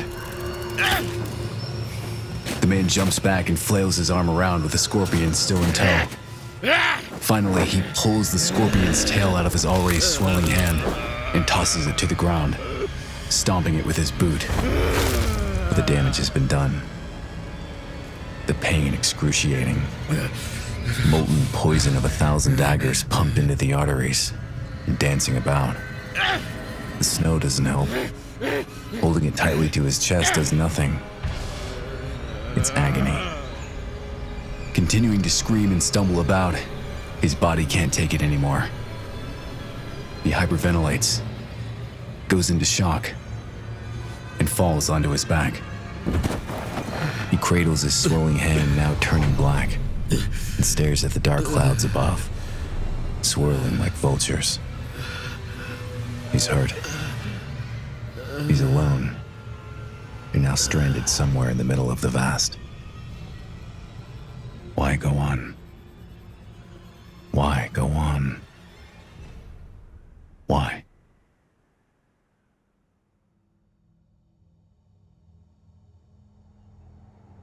A blizzard.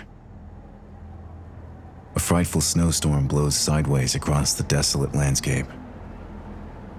Wisps of razor-sharp ice cuts the skin with every hard gust. Nothing survives out here. Mother Nature's a spiteful whore, flogging her unpredictable wrath on anyone who would dare trek her path. But a daring man doth indeed trek it. But why? Despite all the warning signs and turnbacks, through the thickest of heads and thickest of snowy thickets, Man trekketh. and he won't be stopped.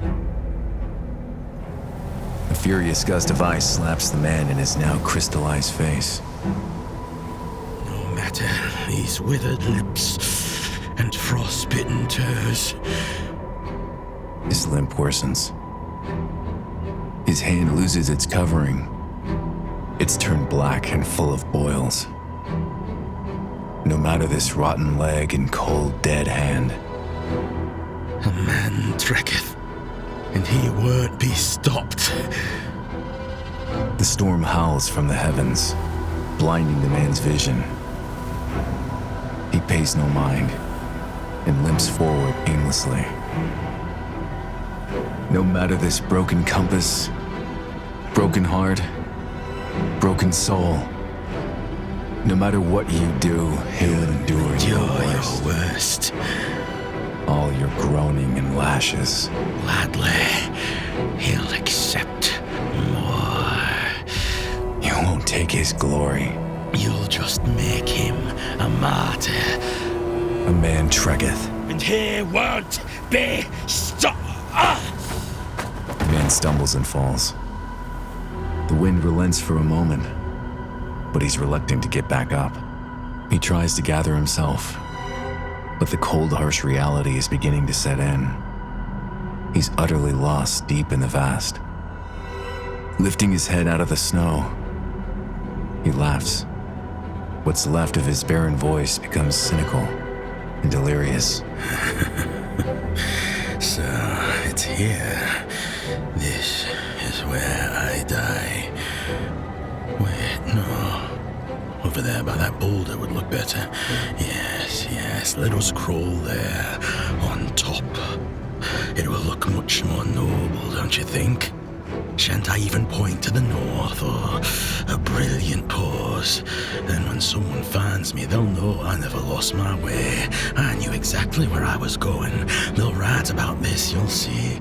Songs of a hero's glory, no less. Even better, a frightful tale for children to behave, or the frozen man will point them out and devour their souls.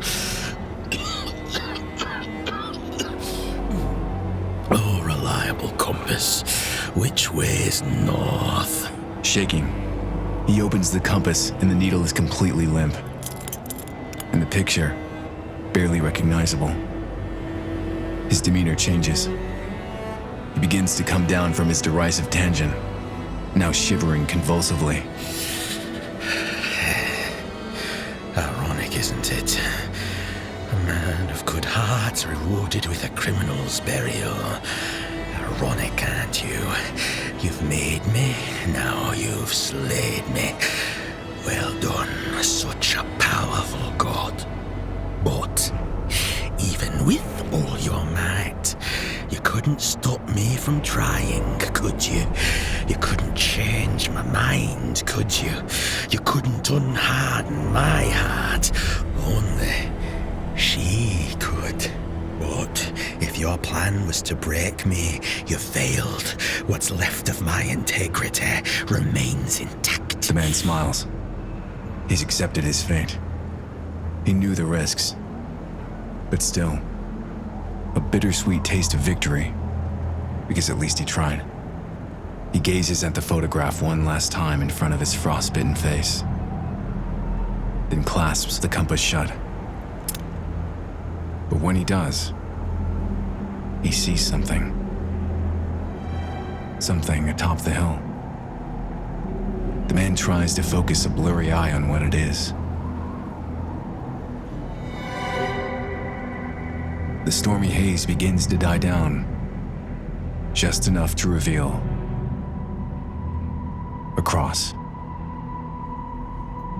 What's left of the man's face is dumbfounded as he remains fixated on the structure.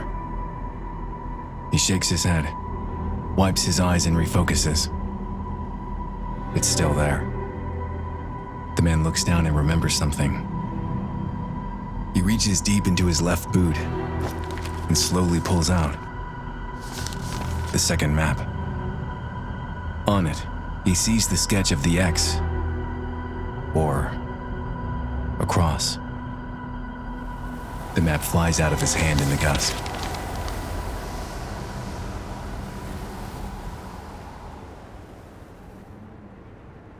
Mustering enough strength to crawl through a foot of snow, the man ascends toward the top of the hill toward the cross. But as he gets closer, The cross eludes him further out. Confused, he struggles further on up with his curiosity giving him a newfound adrenaline. Finally, he makes it to the top of the hill. He looks down the canyon and sees what it really is.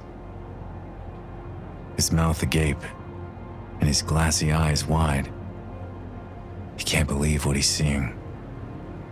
Without hesitation, he immediately thrusts his body down the hill head first. When he finally tumbles to the bottom, he rolls over and looks up to see its massive size. Despite the pain, he finds all the willpower he can to rise to his feet and get a better look at its sheer magnitude. What on earth could something like this be doing way out here in the middle of the vast? Blood somehow returning to his limbs, he takes a step toward it. Then another, and another. He trips over something buried in the snow. Picking himself up again, now numb to the pain, he gazes high above him. It's not a cross. It's a mast. Dilapidated sails rolled up and still intact. He looks back on what tripped him and starts to dig out something pointed and made of iron. An anchor, attached to the ship by a large frozen rope, now revealed. The blizzard picks up again, and the snow whirls all around, making it hard to see or hear. But as he scans the anomaly from stem to stern once more, he makes out a faint orange glow atop the deck above. Hello? Someone there? His voice mangled and all but gone. No one answers. Down here! Help! The orange glow begins moving slowly across the deck and out of sight. Hey! Hey! Down here! Nothing. Must find a way to get aboard. The man embraces the frozen rope from the anchor and slowly, painfully, crawls his way upside down toward the ship. It's agony with each new grip and heave, but it's fueling a rage that motivates the next. Heave.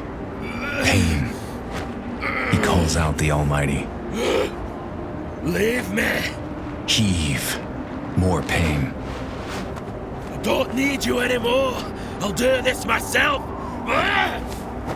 You don't think I have the strength? Get out of my way! Get behind me, oh God of mercy! Darkness overtakes the man. Pain becomes adrenaline. Rage becomes oxygen.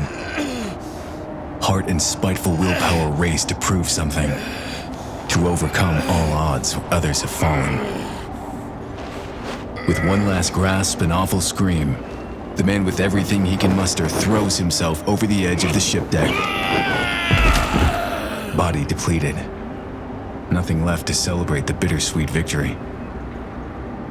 Vision blurry, and mind as foggy as the frigid air. He lies flat on the deck like a dead fish.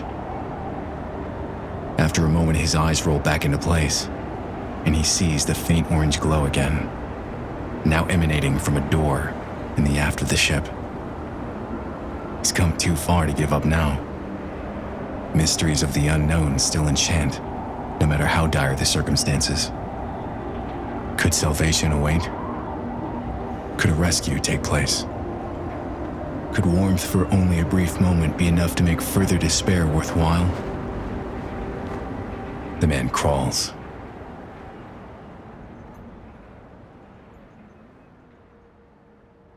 The door. The man puts his blackened hand on the handle and turns the knob. He pushes the door forward. It slowly swings open to reveal a large cabin. The decor, exquisite. Magnificent paintings with gold-trimmed frames line the walls. The smell of musk and rich oak fills the air. beautiful cabinetry strewn about, and a large inviting bed with tall ebony legs that have been carved into intricate wooden serpents. The bed is completely made up with fresh sheets and pillows. Worming his way inside the glowing chambers, there's warmth and music. As he crawls, the man has a difficult time lifting his head to see what's inside, but moves toward the music playing. His vision echoes as he sees a lantern emanating its glow onto a gramophone. There must be someone here.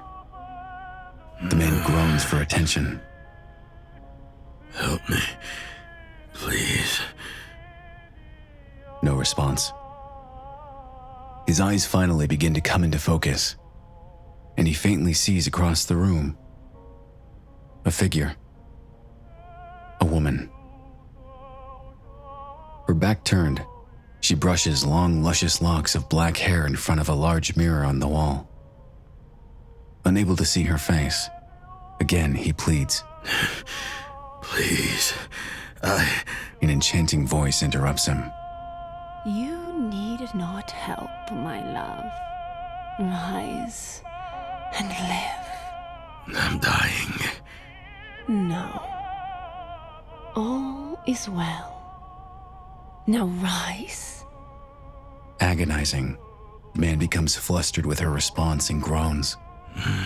Does this look well? The man raises his blackened hand. But wait. It's not blackened. It's completely healed. The man scoffs in disbelief. He feels no pain from it either. He swiftly goes to inspect his rotten leg, but lo and behold, completely healed. A chain reaction begins. All his pain begins to disappear. His breathing returns to normal. His blood pumping. He feels warm and in a complete state of disbelief. What is this? The woman stops brushing her hair, but doesn't turn around. Am I dead? No. You're back. What are you saying? What is this witchcraft? The woman giggles. Rise. The man cautiously gets up off the floor, clinging to the bed's serpent-shaped leg post. See? The quandary of the moment is too much for the man to take in. He sits down on the edge of the bed and tries to make sense of anything. He gazes out a small portal, questioning reality. His emotions quickly rollercoaster into a scattered mutterance. I don't understand. Dead, I'm alive, in a nightmare, trapped in purgatory.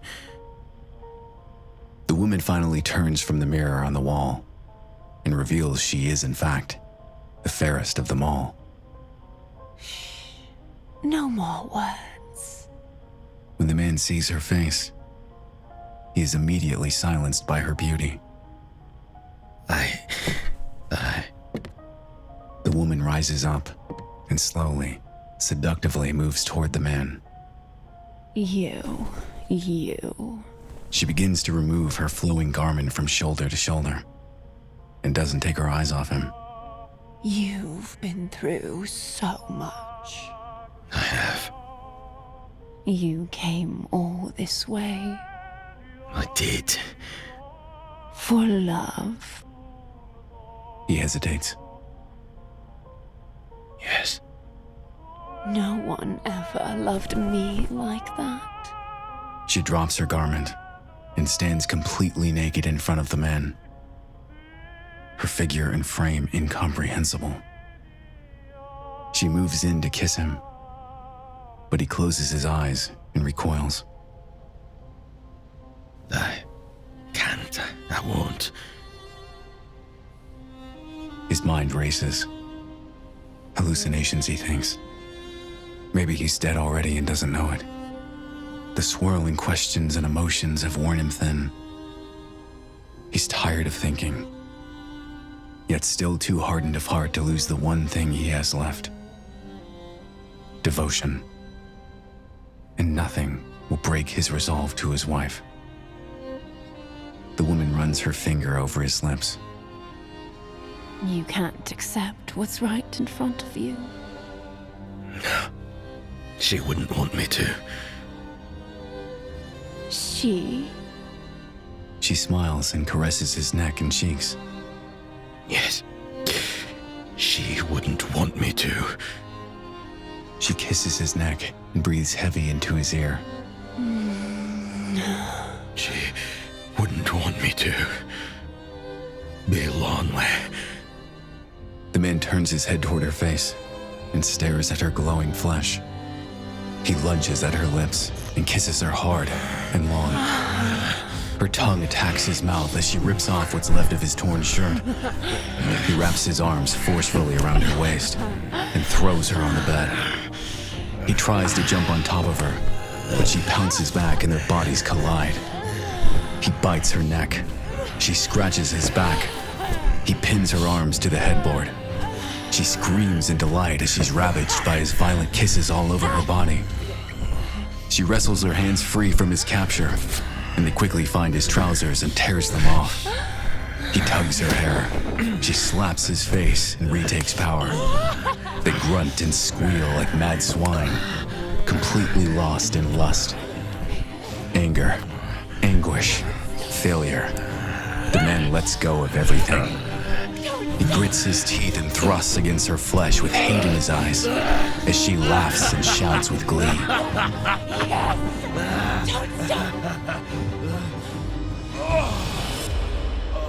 Over. Heavy breathing fades. Sweat crystallizes. The woman whips her hair back and giggles. She kisses her finger and presses it to his lips before rolling over from on top of him. Silence. The man stares lifeless toward the ceiling. What just happened? Instant remorse washes over his face. How quickly the flesh releases its grasp over the mind and emotions once the sin has been committed. The man sulks. What have I done? What won't you do now? Her retort doesn't even register. I hope I am dead. I don't deserve love. The woman notices his satchel lying near his clothes. She curiously slides her fingers inside as the man sulks and growls more. I'm just some awful pig beast in the field that needs to be slain for its impudence. You have said it. The woman pulls out the axe from the satchel and smashes it into the man's face. The man screams in shock and agony as one of his wandering eyes is now severed in half by the blade buried deep into his skull. With one good eye now wide open, he sees the woman shapeshift into a disgusting old witch. Her once giggle now becomes a screeching cackle. The man shoves her off the bed. She thuds on the floor and immediately rolls underneath the bed. The man tries to get up and run, but his rotten leg has returned. It immediately folds backwards at the knee and breaks when he hits the floor. The old witch's warded hands emerge from underneath the bed and snatches his broken leg, pulling it completely off. She cackles louder. The man crawls for a moment, blood pouring out of his face and spilling onto the floor. He attempts to remove the axe lodged into his skull. He grabs it with his now again blackened hand. He grips with all his might and yanks the blade from his eye socket. But along with the gooey entrails of his eyeball, his hand detaches from the wrist and falls away with the blade to the ground. The man slithers helplessly on the floor through his own blood, and then up against the wall. He rolls upright in shock, examining his torn limbs. The witch howls with delight at his helplessness. Finally, he looks up and stares at the witch, only feet away. Her head poking out beneath the bed footboard with a terrifying smugness. And the 4 beasts had each of them 6 wings about him, and they were full of eyes within. And they rest not day and night, saying, Unholy, unholy, unholy. Holy, the Lord God who was. The man has nothing left. Everything is gone, wasted, including his need for sanity. He accepts the situation. He stares and bleeds at the witch. And finally, completely, lets go.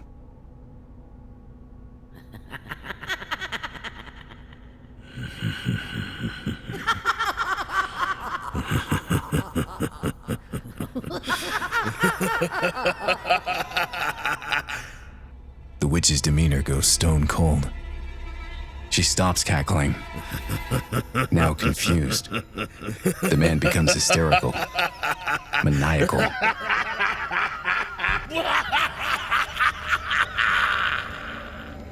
He comes down from his fit and intently stares at the witch.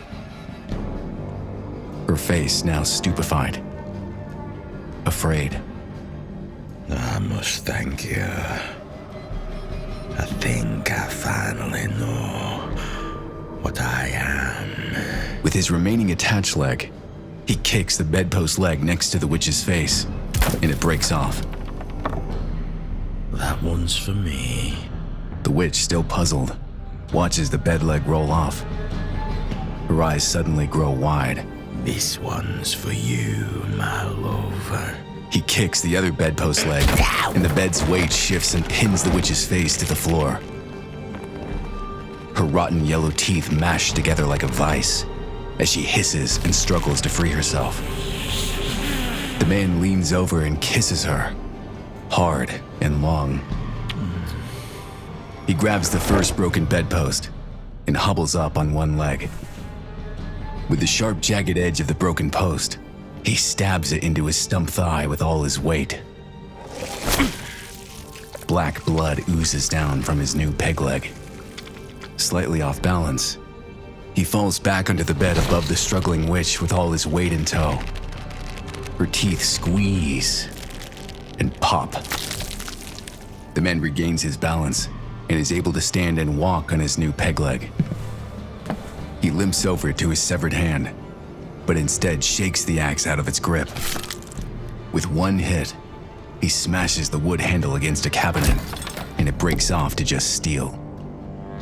He jousts his stump wrist into the pointed steel handle until it becomes one with his flesh. He secures it with the rope and admires his macabre masterpiece. Beautiful. He makes his way toward the mirror and stares at his gaping gash and empty eye socket. Well, this won't do, will it? The man rifles through his satchel and pulls out the rotten black bat. He fastens the wings around his head and makes an eye patch out of it. It's perfect, don't you think? The witch, now dead, continues to give support with her sustained, shattered smile.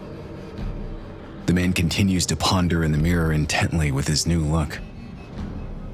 How does one wink with one eye? He tries to demonstrate for himself into the mirror, but it doesn't play well. Thunder groans outside. A massive storm is brewing. The man's face turns away from the mirror with a scowl. His reflection in the mirror stays behind. What turns around now is no longer a man, but a monster. A cold-blooded vessel of rotten flesh devoid of soul. The Yenganger walks out of the quarters, angry, vengeful.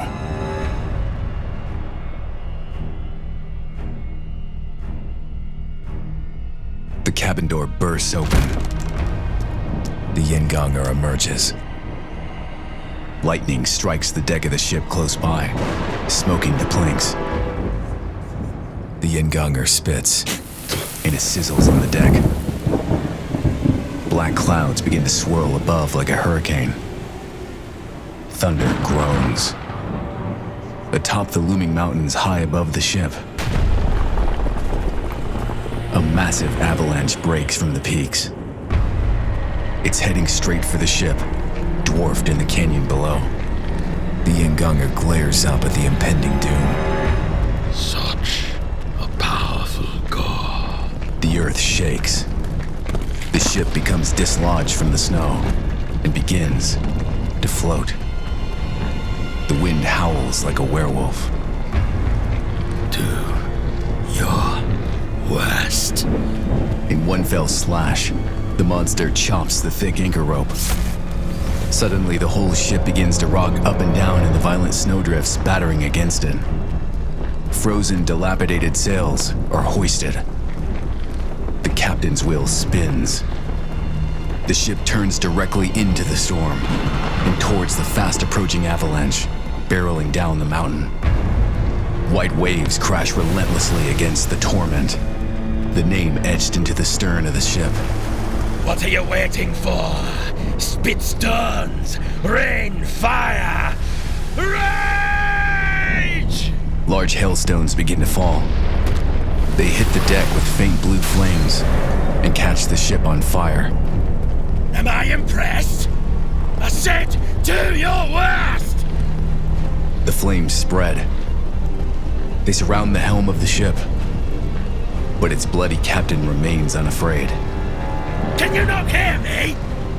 Another giant snowdrift crashes over the boat, almost capsizing it. The flames grow larger and surround the helm. Maybe you can't hear me from down here. Fine, I'll come to you. The boat becomes an inferno, sailing straight toward the towering avalanche wave incoming. The monster thrusts his axe hand into the mast and hacks his way upwards toward the crow's nest, wailing. Do you hear me now? Do your worst! Down below, flames engulf the entire deck of the ship. The captain's wheel spins ablaze. What's left of the sails blacken and ignite with billows of smoke. The Yingonger heaves and hacks until finally reaching the crow's nest. The burning ship goes vertical, riding an avalanche wave of mythic proportions straight up toward the sky. You're not the storm. I am the storm! The giant wave hits the ship full force, and the monster is thrown from the crow's nest.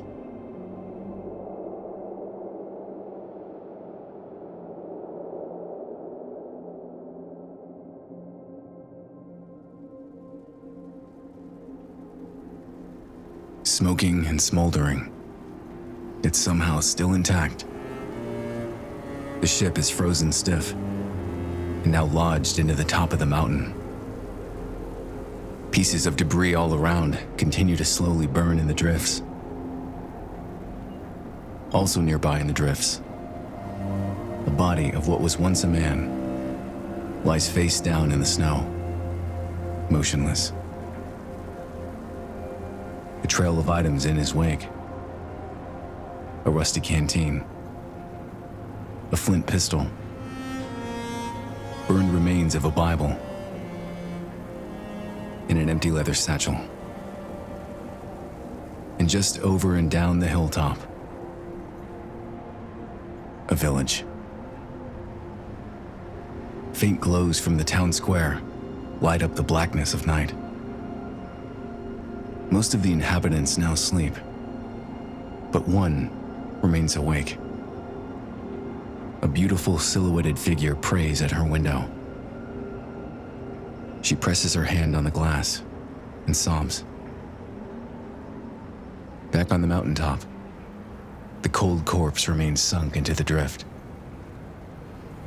It begins to snow, slowly blanketing the body. limb by limb, begins to disappear into the mountain.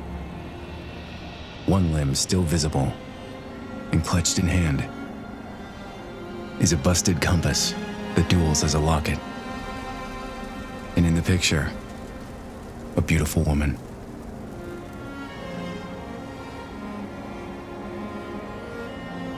A long silence. Then, the needle on the compass ticks. Like the faintest heartbeat, it ticks again. Gradually, it begins to move until it points directly, undeniably, north.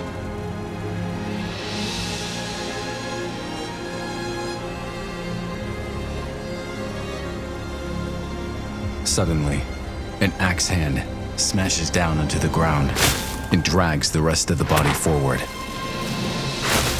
Slowly, but surely out of the snowy grave.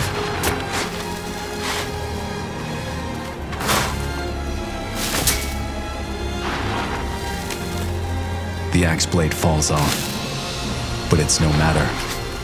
The dead rises, and with its one good eye, it peers over the hill and sees the village below. The bat eye patch slides off its face and to the ground. With its one good hand, the Ngongur clutches a burning piece of ship poking out of the snow and uses it as a torch. Back in the village, a hand lowers from the glass of a window. In the reflection, a distant glow of fire stumbling down the mountain. The eyes of the figure in the window grow wide. Back on the mountain, halfway down the hill, the Ngongur's peg leg breaks in half. The creature falls to the ground yet again. But this time, a man. What's left anyway? Far away, he sees a figure in the distance running towards him with a lantern. It's a woman. The man stabs his simmering torch into the snow and pulls out his compass for the last time. When he opens it, he gazes at the picture. But the picture has changed. The woman in the photo resembles the widow from the beginning of our story. Disheveled, plain, yet so beautiful. The man in disbelief yet again suddenly remembers everything. Everything he left behind. Every word he betrayed. Everyone he hurt. Every self-delusion he believed. He begins to weep convulsively. He buries his face in his hands, both attached and totally intact. When he removes them, he stares with both eyes in shock. Thomas! He recognizes her voice immediately and jumps to his feet. Both of them.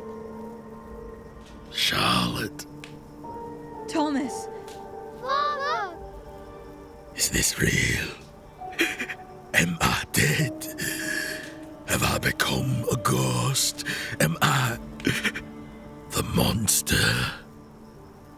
Only if you still want to be. It was you. It was always you. Thomas drops to his knees, and his family continues to run toward him. He stares at his freezing, yet whole body now healed, and shakes his head in shame. No, they can't see me like this.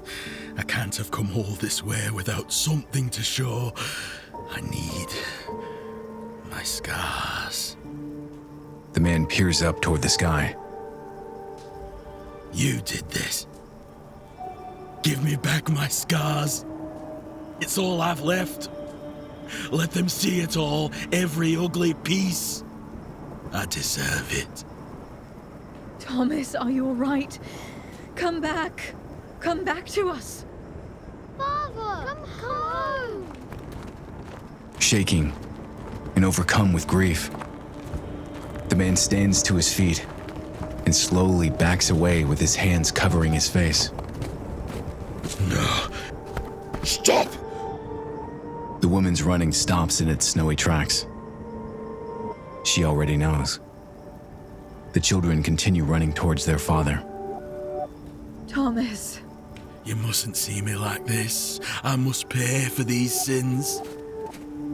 He continues backing away, now moving back up the mountain. Father, come home. I'll find a way. I'll return and be the man I'm supposed to be. I promise. You'll see. You'll forgive me then. I forgive you now. No, I must pay.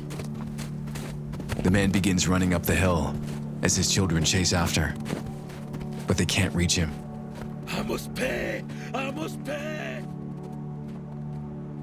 Once again, he drifts away. The woman falls to her knees, watching her husband run out of her and her children's life. Once again, she holds her crying children in the cold and tries to comfort them. It's okay. It's okay. It's all right now. Atop the mountain and out of breath, the man sees the ship and many other monsters digging it out of the snowdrift. It's an eerie sight, but the man suddenly feels comforted. He's not alone. Misery abides here and is generously shared. He feels a sense of belonging, a kinship with the eternally broken, a destiny with the damned. Without saying a word, he joins the Scourge crew and begins to dig out the ship. He's home. The aurora borealis glows and morphs majestic colours across the horizon. The weeping widow looks up towards the sky and whispers to God, Take him. She clutches her children tighter and sees in the distance the ship sailing across the mountaintops. Why am I here? How did I get here?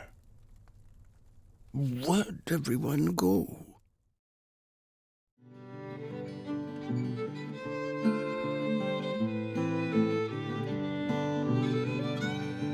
Atop the crags and cliffs, the air is thin. So we'll find a mountain path on down the hill. Meet me where the snow melt flows. It is there, my dear, where we'll begin again.